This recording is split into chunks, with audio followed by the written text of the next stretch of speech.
Este es el trasfondo de Jeremías 33:3, donde Dios dice: clama a mí, y yo te responderé. Quiero que note conmigo la orden o mandamiento que Dios dio. No dijo el pedido o la invitación, sino el mandamiento que Dios dio. Le ordenó a Jeremías que orara. Le dijo: clama a mí. Jesús dijo que los hombres deben orar siempre.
El apóstol Pablo dijo que debemos orar sin cesar.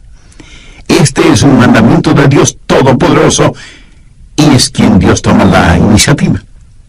Dios le dijo a Jeremías: llámame. ¿Alguna vez ha tenido la tarjeta personal de alguien importante con su número telefónico privado, y quien se la dio le dijo: llámame? Una vez un presidente de los Estados Unidos hizo eso conmigo. Bueno, me dijo: si puede hacer esto, déjeme saberlo. Esta es mi tarjeta. Llámeme. Y anotó su número telefónico en esa tarjeta. En ese momento no quise que nadie tocara esa tarjeta. Ahora ya no sé ni dónde está. Pero el punto es que si alguien importante le da su tarjeta con el número telefónico personal, eso es un gran privilegio.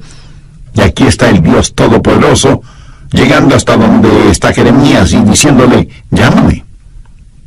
Retrocedamos al capítulo 32, verso 17, para ver la clase de persona que hizo esa invitación. Jeremías dice: oh Señor Jehová, he aquí que tú hiciste el cielo y la tierra con tu poder y con tu brazo extendido. No hay nada que sea difícil para ti. Que haces misericordia a millares y castigas la maldad de los padres en sus hijos después de ellos. Dios grande, poderoso, Jehová de los ejércitos es su nombre. Mi amigo, ese Dios es quien dijo: llámame. Él es quien dio su número privado, Jeremías 33:3, y dijo: aquí está mi número privado, quiero que me llames. Es mi invitación para ti. La mayoría de nosotros no podemos sencillamente tomar el teléfono y llamar a los jefesotes en el gobierno, o en los negocios, o en el mundo del entretenimiento. Pero escúcheme, no hay ni uno solo de ustedes que me están oyendo que no puedan hacer contacto con el cielo. Frente a determinadas situaciones, nunca diga que no hay nada que usted pueda hacer, porque sí puede orar. Y la oración no es algo que solo usted puede hacer, es algo que todos podemos hacer. Y porque Dios nos ha pedido que oremos, y porque Dios nos ha invitado a que oremos, y porque Dios nos ha ordenado que oremos, el dejar de orar es un pecado, pero también es una invitación. Y el dejar de orar es un insulto, y también es un privilegio, y el dejar de orar es una necedad, y también es una oportunidad, y el dejar de orar es una tragedia. Y cuando no oramos, pecamos contra Dios, le insultamos a Dios, nos negamos nosotros mismos ese privilegio y entramos en una tragedia colosal, y sin embargo, fracasamos en orar. Deseo compartir con usted 10 pequeñas lecciones que he aprendido acerca de la oración. No voy a profundizar en ninguna de ellas, porque las comparto con usted como quien está también aprendiendo, no como una persona erudita o graduada en la escuela de la oración. Primero, haga un hábito de la oración. Los hábitos se forman al comenzar una y otra vez aquello en lo que fracasa día a día hasta que la oración se vuelve un hábito. Segundo, elija un tiempo y un lugar para orar. Ahora, no deje de orar a cualquier hora y en cualquier lugar, pero elija, designe una hora específica y un lugar determinado para orar. Tercero, haga de ese tiempo y lugar lo más óptimo para usted. No lea la biografía de alguien quien oraba a una hora determinada por la mañana o por la noche para tratar de imitarlo. Encuentre el tiempo cuando su mente esté alerta, cuando su atención es fuerte. Para algunos de ustedes, eso puede ser después de despertarse. Para otros será después de la primera tacita de café. Para otros será después de que los hijos se han ido a la escuela. Pero lo importante es que usted encuentre el mejor tiempo, porque no hay nada mágico acerca de determinada hora. Cuarto, cuando vaya a orar, equípese. ¿Qué quiero decir con esto? Sencillamente que tenga su Biblia, un cuaderno para notas, lápiz o bolígrafo o esfero, o como usted lo llame, y su material devocional. Para mí sería casi inimaginable el tratar de tener un tiempo de oración sin mi Biblia y un cuaderno de notas. Yo espero que Dios me diga algo. Y si Dios me dice algo, quiero estar listo para anotarlo. Y aunque ya lo he dicho antes, lo voy a repetir ahora. La más débil de las tintas es mejor que la mejor memoria. Quinto, comience su oración leyendo la palabra de Dios. No ore primero para después leer la Biblia. Lea la palabra de Dios y después ore. Lo que Dios tenga que decirle a usted es más importante que lo que usted tenga que decirle a Dios, y su oración será mejor nutrida, avivada, entusiasmada, instruida y guiada cuando usted se hunde en la palabra de Dios. Sexto, aprenda a orar durante todo el día. En 1 Tesalonicenses 5:17 leemos: orad sin cesar.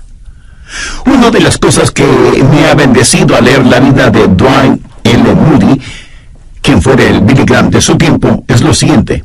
Dicho por su biógrafo: nunca hizo oraciones largas, pero nunca pasó demasiado tiempo sin orar. ¿No es eso extraordinario? Nunca pasó demasiado tiempo sin orar. La oración fue para Moody un estilo de vida, y cuando algún asunto surgía, él oraba por eso. Yo tengo el hábito de orar por otros pastores cuando leo los boletines de sus iglesias. Oro por las iglesias cuando paso frente a ellas. Oro por las personas a quienes escribo cartas. Y aún mi correspondencia oficial es, para mí, motivo de oración. Leo el periódico buscando oportunidades para orar, no solo por las personas que han sufrido alguna tragedia, sino por aquellos que ocasionaron la tragedia. Y a medida que lee su Biblia, pregunté: Señor, ¿qué significa eso? Explícamelo. Hable con Dios. El otro día yo estuve en mi automóvil y le decía al Señor que le amaba, y comentaba con él una hermosa puesta de sol. Estoy seguro que a Él le agrada el que sus hijos aprecien las cosas hermosas que Él ha creado y que se lo digan. Séptimo, mantenga un registro de sus pedidos de oración y de las oraciones contestadas. Yo no hago esto tan bien como otras personas lo hacen. Tengo un cuaderno y escribo necesidades de oración y pedidos por los que he orado. El otro día estuve revisando uno de esos cuadernos de hace 10 o 15 años atrás, y fue una bendición increíble el ver cuántas oraciones Dios ha contestado, por algunas de las cuales ni siquiera le había agradecido. Amigo, aumentará su fe si mantiene un registro de sus oraciones, lo que solicita, lo que recibe y cuando lo recibe. Octavo, cuando ora, póngase la armadura de Dios. No faltará quien me pregunte: pastor, pero si voy a orar, ¿para qué necesito ninguna armadura? Porque, mi amigo, la oración es una verdadera batalla. Aunque usted no lo crea, toda la artillería del infierno estará en su contra cuando ora. Quiero decir, justo cuando usted va a comenzar a orar, el perro comienza a ladrar, el bebé llora fuertemente, el teléfono suena, alguien llama a la puerta, los niños empiezan a pelear, algo se quema en la cocina y mil y una cosas más. Y usted siente que tiene sueño y su mente comienza a divagar, etcétera, etcétera. ¿Necesita uno ponerse la armadura de Dios cuando va a orar? Definitivamente que sí. No, bueno, si usted está solo o sola, ore en voz alta.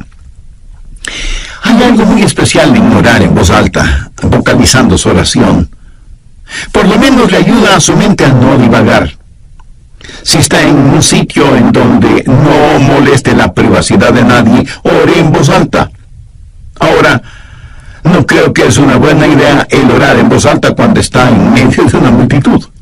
Alguien pudiera pensar que usted ha perdido un tornillo en la cabeza y pudiera terminar en el manicomio.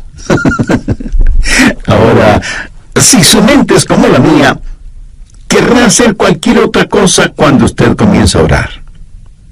¿No ha notado cuán difícil es permanecer enfocado cuando empieza a orar?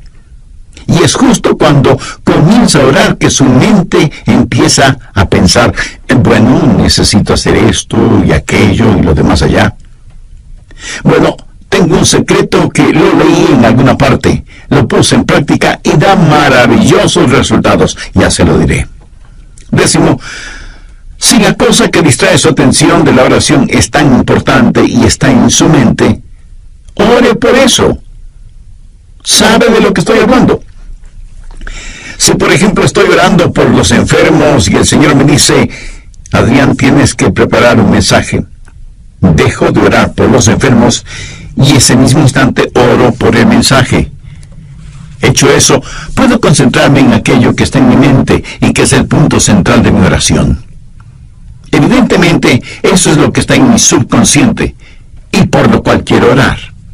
En Mateo 21:22, el Señor Jesucristo dijo, y todo lo que pidiereis en oración, creyendo, lo recibiréis. Pero quiero que vea una segunda cosa. He hablado del mandamiento de orar. En Jeremías 33:3, Dios dice, clama a mí. Ahora, con el mandato quiero que note la confianza y la seguridad que viene con esa orden. Clama a mí y yo te responderé. Ahora, ¿es esa la verdad o no lo es? Es la verdad. El Dios Todopoderoso ha dicho, y yo te responderé. Eso da confianza, seguridad. Y sea que usted lo entienda o no, es la verdad. Dios responde cuando clamamos a Él. Dios contesta nuestras oraciones. Es promesa de Dios que cuando le pedimos en oración, creyendo, Él nos contesta. Suponga que usted envía una carta al presidente de su país, quejándose de alguna cosa. Ahora suponga que el presidente, en verdad, lee su carta. Sí, claro. Menos mal que solo estamos suponiendo. Unos días después de que usted envió su carta, llaman a la puerta de su casa y cuando usted abre la puerta, se encuentra frente a frente con el presidente. Usted se queda sin habla debido a la sorpresa y más aún cuando su presidente le dice, recibí tu carta y vengo a darte una respuesta personalmente. Y como esto más bien suena a ciencia ficción, recuerde que solo estamos suponiendo. Ahora deje de suponer.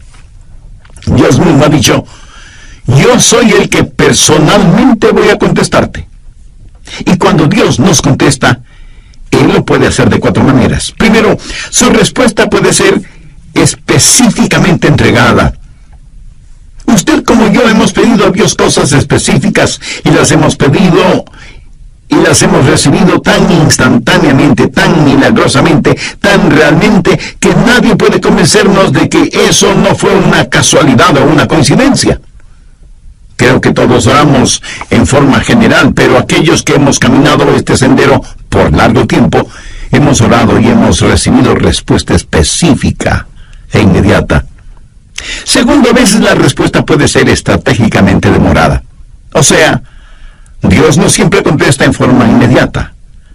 Eso no significa que no vaya a contestar. Dice la palabra de Dios en Isaías 30:18, por tanto Jehová esperará para tener piedad de vosotros. Y con Dios el momento apropiado es más importante que el tiempo. Por lo tanto, su respuesta puede ser estratégicamente demorada. Tercero, su respuesta puede ser significativamente diferente. Usted puede pedir a Dios algo y Él le dará algo mucho mejor. El apóstol Pablo en 2 Corintios capítulo 12 dice que tenía un aguijón en la carne y le había pedido a Dios que lo removiera, que le quitara ese aguijón, pero Dios no lo hizo. Sin embargo, Dios contestó la oración de Pablo, no dándole lo que el apóstol le pedía, sino otorgándole algo mucho mejor de lo que había pedido. ¿Qué pudo ser mejor que quitarle el aguijón en la carne? Una sobreabundante gracia. Pablo, escribiendo a los hermanos en Corinto, les dijo, pues que hemos de pedir como conviene, no lo sabemos, pero el Espíritu mismo intercede por nosotros con gemidos indecibles. Cuarto, la respuesta puede ser soberanamente negada. Usted puede pedir algo a Dios y Él le dirá, no voy a contestar tus oraciones, no porque tu corazón esté equivocado, sino porque estás pidiendo por algo equivocado. Y Dios le ama demasiado como para darle algo que puede hacerle daño. Dios le ama de tal manera que este mismo momento está abriendo la oportunidad para que usted, si aún no es un creyente, haga una decisión por Jesucristo ahora mismo. Usted, amigo, pudiera ser un importante ejecutivo. Usted, amiga, pudiera ser una hábil empresaria. No importa quién sea usted o dónde esté.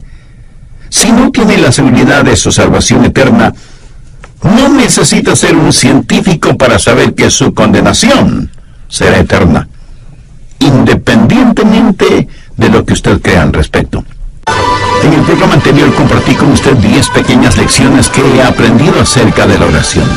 Primero, hay que hacer un hábito de la oración. Segundo, hay que elegir un tiempo y un lugar para orar.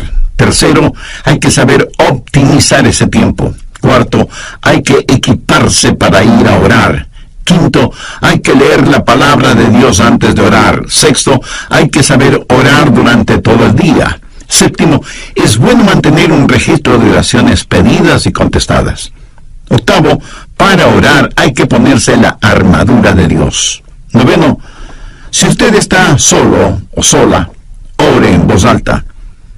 Y décimo, si lo que le distrae de la oración es importante, ore por eso. También vimos que cuando Dios contesta, lo puede hacer de 4 maneras. Primero, su respuesta puede ser específica e inmediata. Muchos de ustedes, así como yo mismo, a veces hemos recibido respuestas inmediatas a nuestras oraciones. Segundo, su respuesta puede ser estratégicamente demorada. Dios no siempre contesta en forma inmediata. Su respuesta puede demorar, pero siempre será en nuestro beneficio.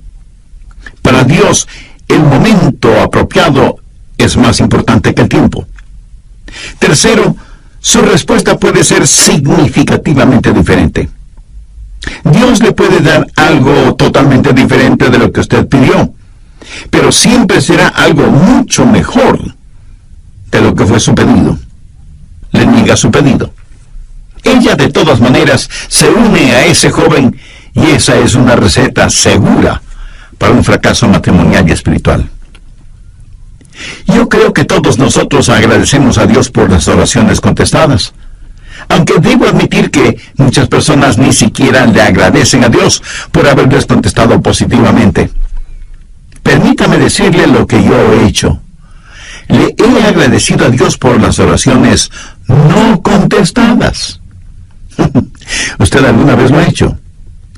Ruth Graham, la esposa de Billy Graham, alguna vez dijo, le agradezco a Dios por las oraciones no contestadas. Si Dios hubiera contestado cada una de mis oraciones, cuando le pedí algo, 5 veces me hubiera casado con el hombre equivocado. Y siempre estamos orando, pidiendo cosas. Señor, esto es lo que quiero. Señor, ¿puedes hacer esto por mí? Y Dios dice, no sabes lo que estás pidiendo. Y pienso en algunos personajes bíblicos que pidieron a Dios que les quitara la vida cuando se vieron frente a dificultades. Moisés fue uno de ellos. Elías también le pidió a Dios que le matara. Y Jonás hizo la misma petición. Nosotros estaríamos ya hecho polvo si Dios contestara todas nuestras peticiones. Clama a mí y yo te responderé. Y la respuesta de Dios puede ser sí, no, te daré algo mejor o espera. ¿Qué he compartido con usted hasta este momento? La orden o mandato, la confianza o seguridad, y finalmente veamos la conquista. Clama a mí y yo te responderé y te enseñaré cosas grandes y ocultas que tú no conoces. Dios se ha revelado a sí mismo como un Dios que puede hacer lo que desea hacer. Veamos nuevamente Jeremías 32:17. Oh Señor Jehová, he aquí que tú hiciste el cielo y la tierra con tu gran poder y con tu brazo extendido. No hay nada que sea difícil para ti. Vamos un poco más adelante hasta el verso 27, en donde Dios presenta sus credenciales, por decirlo de alguna forma. He aquí que yo soy Jehová, Dios de toda carne. ¿Habrá algo que sea difícil para mí? En otras palabras, Dios está diciendo que, siendo como es todopoderoso, Él puede hacer aún aquello que desde nuestro punto de vista humano es imposible hacer. Conozco personas que tienen dificultad para creer en milagros. Los científicos, por lo general, y con las debidas excepciones, se identifican como ateos o a lo sumo agnósticos. Y pregunto, ¿cómo nadie puede tener dificultad con los milagros si cree en la creación? Si usted puede aceptar Génesis 1:1, de ahí en adelante, todo es más sencillo de creer. La gente habla mucho de las leyes de la naturaleza y realmente no saben de lo que están hablando porque no existe tal cosa como leyes de la naturaleza. Lo que sí existe son las leyes de Dios que la naturaleza obedece. Dios no obedece las leyes de la naturaleza, es la naturaleza la que obedece y con exactitud las leyes de Dios. De paso, bien vale la pena mencionar que la naturaleza obedece mejor las leyes de Dios que los humanos, aunque somos los humanos los que nos hemos puesto la etiqueta de ser inteligentes. Dios lo creó todo, y lo creó como quiso crearlo. Jamás piense que Dios tuvo necesidad de nombrar varios comités de ángeles, serafines y querubines para que le asesoren en cómo debía crearlo todo. Si tal hubiera sido el caso, a lo mejor nada existiría porque usted sabe cómo marchan las cosas cuando están de por medio los famosos comités, ¿verdad? Pero no permita que nadie le diga que la época de los milagros ya pasó. En Génesis 18:14 encontramos una muy interesante pregunta. ¿Hay para Dios alguna cosa difícil? Mi amigo, el problema no es con Dios y su habilidad. Anota en margen Mateo 17, los versos del 19 al 21. Viniendo entonces los discípulos a Jesús, aparte dijeron, ¿por qué nosotros no pudimos echarlo fuera? La referencia es que ellos habían tratado de sanar a un joven lunático o poseído por el diablo, pero no habían podido hacerlo. Cuando Jesús intervino, sanó de inmediato al joven. Eso motivó que ellos preguntaran a Jesús, ¿por qué nosotros no pudimos echarlo fuera? Jesús les dijo, por vuestra poca fe. Porque de cierto os digo que si tuvierais fe como un grano de mostaza, diréis a este monte, pásate de aquí y allá, y se pasará, y nada os será imposible. Subraye esa última frase, nada os será imposible. Pero este género se refiere a la posesión demoníaca. No sale sino con oración y ayuno. En otras palabras, Jesús les dijo, la razón por la que mi Padre no les contestó no es porque no tenga la habilidad para hacerlo, sino debido a la incredulidad de ustedes. Porque si tuvieran fe aún del tamaño de un pequeño grano de mostaza, podrían decir a un monte, quítate del camino, y se quitaría. Mi amigo, la más pequeña cantidad de fe es mucho más grande que la más grande dificultad. Dios le dijo a Jeremías, clama a mí y yo te responderé, y te enseñaré cosas grandes y ocultas que tú no conoces. Yo creo que la idea aquí es algo que usted nunca ha visto, o algo que ni siquiera puede imaginarlo. Y este verso me trae a la memoria Efesios 3, versos 20 y 21, en donde Pablo, pensando en la grandeza del Señor, dice, y aquel que es poderoso para hacer todas las cosas, mucho más abundantemente de lo que le pedimos o entendemos, según el poder que actúa en nosotros, a Él sea gloria en la Iglesia en Cristo Jesús por todas las edades, por los siglos de los siglos. Amén. No hay ninguna oración demasiado difícil como para que Dios no conteste. No hay ningún problema demasiado grande que Dios no pueda resolverlo. No hay persona demasiado perdida como para que Dios no pueda salvarla. No hay promesa demasiado complicada como para que Dios no la cumpla. Clama a mí, y yo te responderé, y te enseñaré cosas grandes y ocultas que tú no conoces. Y si usted me pregunta, si pido a Dios algo que esté fuera de su voluntad, ¿me escuchará? Amigo, debe estar bromeando. Por supuesto que le escuchará, pero no le contestará. Mire lo que dice 1 Juan 5:14. Y esta es la confianza que tenemos en Él, que si pedimos alguna cosa conforme a su voluntad, Él nos oye. Sabiamente se ha dicho que nada está fuera del alcance de la oración, sino aquello que está fuera de la voluntad de Dios. Ahora, usted no querrá nada que no sea la voluntad de Dios para usted, ¿verdad? Verá, la voluntad de Dios no es algo que tiene que hacer, más bien es algo que quiere hacer. La voluntad de Dios es lo que usted quisiera para usted mismo, si tuviera el suficiente sentido común para quererlo. Dios le ama. Recuerde que la única cosa que está fuera del alcance de la oración es aquello que está fuera de la voluntad de Dios. Pero para Dios no hay problema demasiado grande, ni promesa demasiado difícil, ni personas demasiado perdidas. No hay nada que Dios no pueda hacer. De hecho, al mirar este versículo en Jeremías, clama a mí y yo te responderé y te enseñaré cosas grandes y ocultas que tú no conoces, está en realidad dentro del contexto de problemas nacionales. ¿Acaso usted no tiene un inquieto sentir acerca de todo lo que está pasando en el mundo de hoy? Dios le está diciendo a Jeremías, mira Jeremías, todo está bajo control. Ahí está Babilonia. Ahí está el cautiverio. Todas estas cosas van a suceder.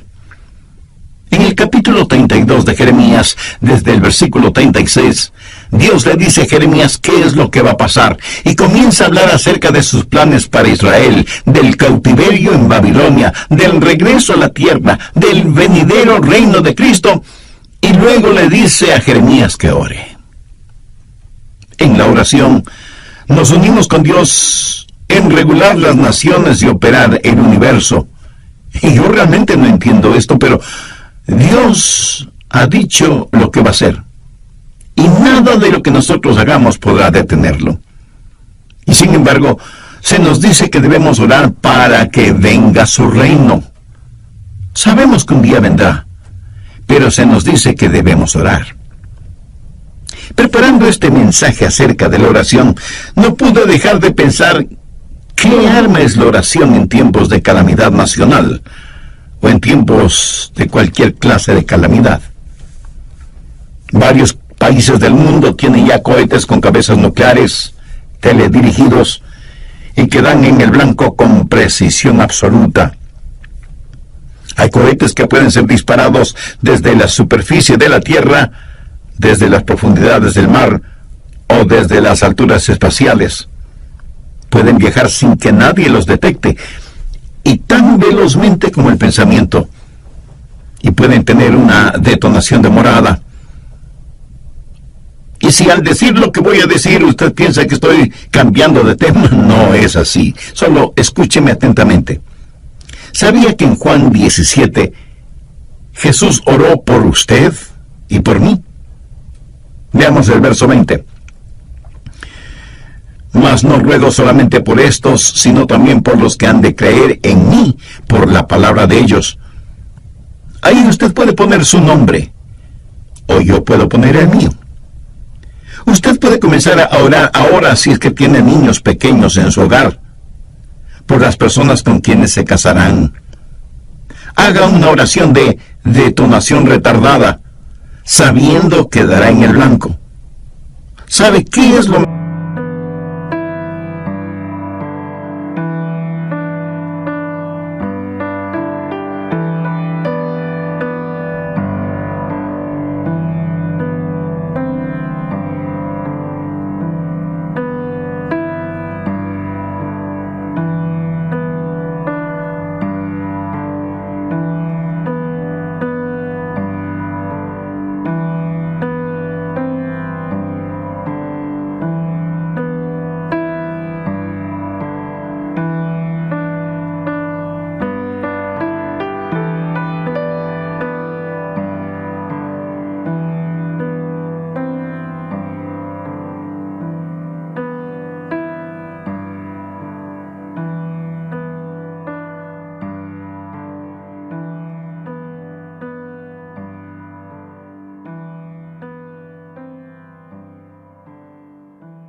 Yo no estoy haciendo esa promesa. Es la promesa de Dios en Jeremías 33:3. Clama a mí y yo te responderé y te enseñaré cosas grandes y ocultas que tú no conoces. Cosas que son mucho más abundantemente de lo que pedimos, ¿me entendemos? Mi anhelo es que en su corazón usted pueda decir: Señor, enséñame a orar. No, enséñame cómo orar, sino sencillamente, enséñame a orar. Necesitamos orar. Le agradecería que usted ore por mí, para que mi oración pueda ser más estratégica. No quiero ser un hipócrita acerca de la oración y pedirle que haga algo que yo no lo haga. Profundicemos en nuestra vida de oración y agudicemos nuestro enfoque. Vivimos en días tenebrosos y los hijos de Dios necesitamos orar.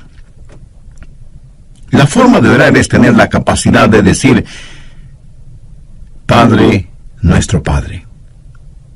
Pero Dios no puede ser su Padre, a menos que usted haya nacido en la familia de Dios. Y para eso, la Biblia dice que hay que nacer de nuevo. Cuando usted recibe a Jesucristo como su Salvador y Señor, ese momento Él se vuelve su Salvador, su mediador entre el hombre y Dios el Padre. Cuando lo recibe, usted nace en la familia de Dios y puede orar en el nombre de Jesús. El mismo Señor Jesucristo dijo: si algo pidiereis en mi nombre, lo haré. Pero usted no puede pedir nada en nombre de Jesús hasta que le haya recibido como Señor y Salvador. Si usted todavía no es salvo, puede serlo este mismo momento. Puede tener esa seguridad ahora mismo. Y si entre quienes me están escuchando hay alguien que no conoce a Cristo en forma personal, donde quiera que usted esté, quien quiera que usted sea, Cristo está esperando su invitación para entrar en su corazón y darle vida eterna. La Biblia dice: cree en el Señor Jesucristo y será salvo.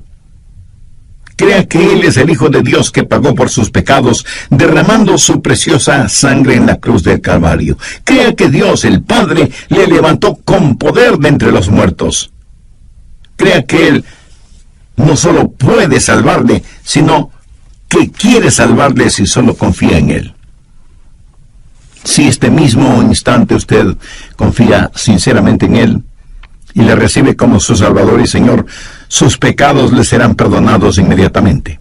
Cristo morará en usted permanentemente y el cielo será su morada eternamente. Si tiene ese deseo y necesidad espiritual, le invito a orar una sencilla oración. Use sus propias palabras. Converse con Dios y dígale: querido Dios, anhelo que esta oración pueda llegar a ti.